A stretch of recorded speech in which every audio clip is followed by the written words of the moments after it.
Hey, Shawn here. We got the $100 beater here. I've been winter driving this for the last couple weeks, mostly because we had other problems. But I'm now getting some issues with this car for drivability. We're driving down the road at low RPM, low speed, 1800-ish RPM. This thing bucks and surges like crazy in first, second, and third. And then on the highway, it's kind of crappy in fifth. If you get into it hard on a hill, she starts to break up and run like crap.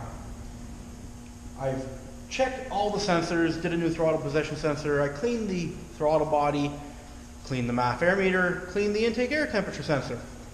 We've run out of things to replace. It's got a new coil. We're hoping now by switching the alternator out that we're going to fix this problem. For safety's sake, we're going to disconnect the battery first so we don't make sparks.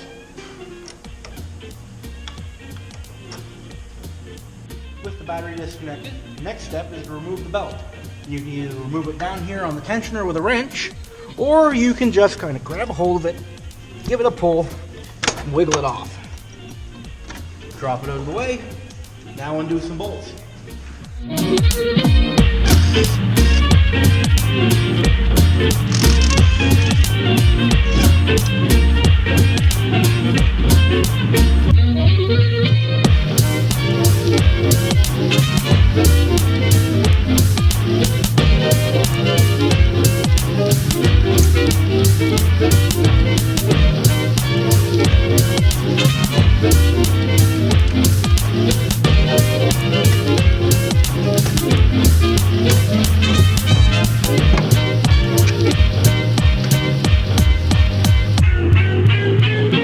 Now that we have the old one out of the way, which literally took longer to film than it did to remove, we're going to start installing the new alternator. But here's a quick tip for everybody doing one of these. On the Fords, you'll always see a metal piece inset in this aluminum bracket. You can always tell it has a slot in it.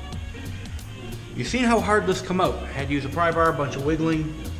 That is meant to move under spring tension for variations in housings. So to make it easy to put in, take a hammer, tap from the back side, give it a tap, alternator slides in. When you tighten the bolt up, it'll squeeze it back tight, you're good to go.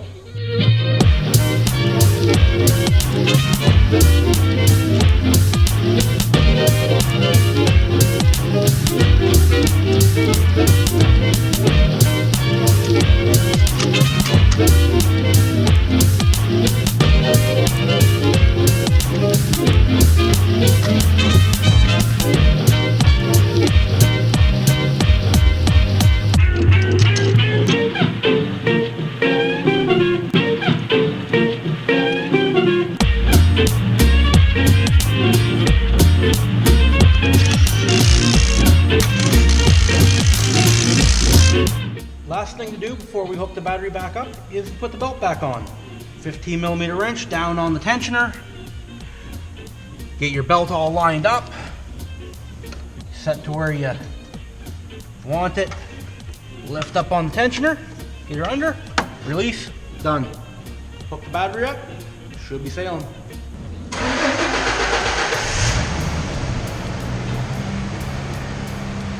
And there, no more battery light on the dash.